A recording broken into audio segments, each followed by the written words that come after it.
Hi, this is a foreigner in the Philippines.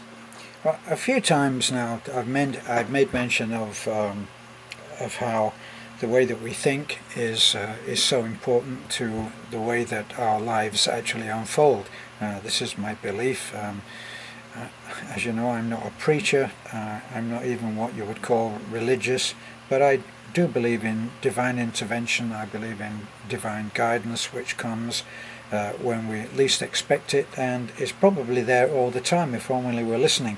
But sometimes it really depends on whether the timing for you paying attention it comes together.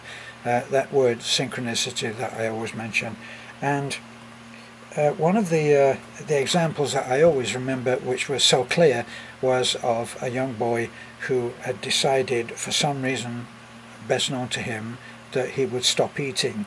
And he stopped eating and was quickly showing the signs of what happens when you stop eating. Okay, so no matter what the parents and grandparents and all of his family tried to say, for God's sake, you've got to eat. Otherwise, this is the you've got to eat. That's it. Otherwise, you'll get sick.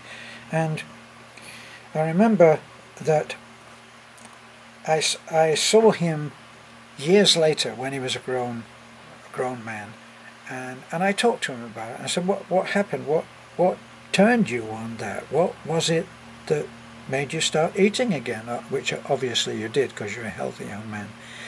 And he said, well, you might remember that particular man, who I'll call Joe. Joe used to come in, and he was inherited from another friend, and used to continue to come in and visit. And he was one of those abrasive kinds of people who, I guess you tolerated rather than liked, and you put up with him. And he had come in on one particular occasion when our young man, who has refused to eat, was sitting at the table, and they were trying to tell him, you better eat, otherwise you're not getting up again from the table, which never works, of course. And he said something that Joe said to me. He said none of us ever felt that Joe gave a damn about anybody, and he looked at me as I was struggling with this plate of food in front of me that I had no desire or intention of eating, and he suddenly said to me, yeah, you can stop eating and you can die. And then Joe left. And something about the way that he said it and the timing got the message through, and the boy started eating again. And so it wasn't the messenger, it was the message, and the way that he'd put it in that particular time. And I've been reading a book which I've shared with you on various occasions, called A Shepherd Looks at Psalm 23. And it put over a message to me which actually made sense, and it gelled with other information and other beliefs that I had, so it was easy for me to accept it and understand it and gain a lesson from it. And I had it reinforced, as I say, that it's important, the timing for something that you may say, or that someone may say to you, that really means something and gets a point over, and you have a milestone lesson taught to you, a milestone lesson learned. And we were at the swimming pool recently, and I was in the pool, and Talik said to me, can you teach me to swim? Now, I've taught that girl, I've told her everything I know about swimming, and it's not really difficult, is it? You learn to float and then you learn to swim. It's not hard, but she just never seemed to get it. And she started swimming, and she was doing quite well, but I couldn't convince her. I'd never been able to convince her to close her fingers. So she's swimming along like this. And it suddenly came to me a way that I could perhaps teach her, that was real to her. And I said, Talik, when you eat your food, you use a fork and a spoon, yes? And she said, well, yes. I said, well, when you use the fork, can you get as much food in your mouth as when you use the spoon? And she said, no. I said, well, instead of trying to swim with a fork, why don't you try to swim with a spoon?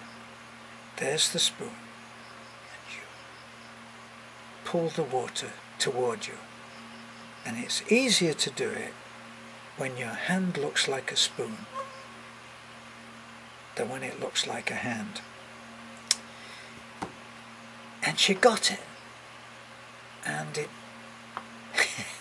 it just reinforced that idea, along with that boy who refused to eat, how the way that a message is put across to you, to me, to anybody is so important. And in this book that I'm reading, it gives analogies from taking care of sheep, and it talks about a few of the parasites that trouble sheep. And they're especially troubled by a fly that gets into, it's a nasal fly as it's sometimes called, and these little flies buzz around the sheep's head and they attempt to deposit their eggs in the damp mucous membranes of the sheep's nose, because once they are there, if they're successful, the eggs hatch in that moist environment which is perfect for their survival. But then they form slender worm-like larvae which work their way up the nasal passages into the sheep's head, and they burrow into the flesh, and there set up an intense irritation accompanied by severe inflammation. Well, why is this an important lesson? Because it comes with the idea of when you get your head together with another, because another one that they suffer from is when sheep have scab and they put their heads together, they infect each other. So put that together with those little worms that are burrowing up into the head of the sheep and you've got trouble. Well, how does that equate to us? Well, the way I felt that it equated to us was that recently, a little while ago, I disconnected from someone who, when he used to talk, his eggs got into my nose and went up into my head and there caused trouble. So, in other words, you get these worms in your head that are deposited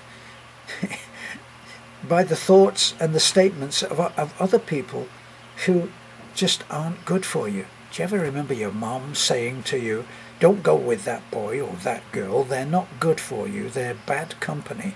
And then when their little boy or little girl gets in trouble, they say, yes, well, he's a good boy, but he's just in with bad company. In other words, our good little boy or our good little girl, which is you and me, get into trouble because we put our heads together with someone else.